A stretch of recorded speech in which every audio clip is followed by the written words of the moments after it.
Reading कम्प्रहेंशन का portion जिसमें लगभग 20 क्वेश्चन या 25 क्वेश्चन बच्चों के पास दिखने थे, क्योंकि ऐसा हमेशा होता रहा है कि रेलवे में हिंदी या बाकी जो 13 लैंग्वेज उसमें पेपर आता रहा है और ये लगा था कि रीडिंग कम्प्रहेंशन में सभी लैंग्वेज में पेपर आएगा, लेकिन ऐसा हुआ नहीं। रीडिंग कम्प्रहेंशन सिर्फ इंग्लिश में देखने को मिला, लेकिन ये अच्छी बात रही कि हम लोगों ने बच्चों को यूट्यूब पर ही बाइलिंगुअल और पेड में भी बाइलिंगुअल पढ़ा रखा था। लेकिन जब रीडिंग कम्प्रहेंशन जैसा टॉपिक हमें देखने को मिला तो कैसे हम लोगों ने कहाँ से इस मैटर को तैयार किया या किस तरीके से बच्चों के लिए मेहनत किया, आइए जानते हैं अतुल सर से। पहली बार सर ने हमको बुलाया ऑफिस में और सिलेबस दिखाया कि सर जी रीडिंग कॉम्प्रहेंशन को पढ़ाना है। तो उसमें देखा तो रीडिंग कॉम्प्रहेंशन जो टॉपिक दिए हुए थे,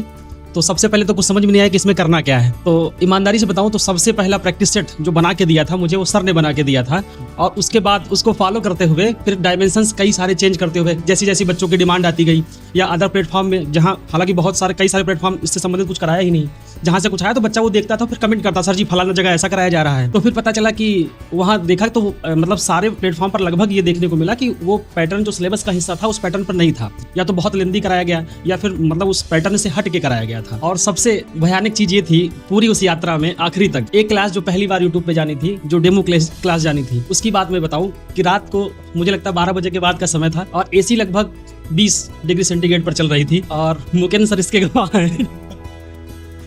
और मुझे मतलब पसीने छूट रहे थे कि मतलब कैसे करना है, ये सच्चाई है। लेकिन उसके बाद धीरे धीरे यात्रा शुरू हुई, सर ने कई बार मोटिवेट किया, बच्चों का समर्थन मिला, सपोर्ट मिला और उसके बाद चीज़ें सहज तरीके से होती गई। ठीक है, थैंक यू।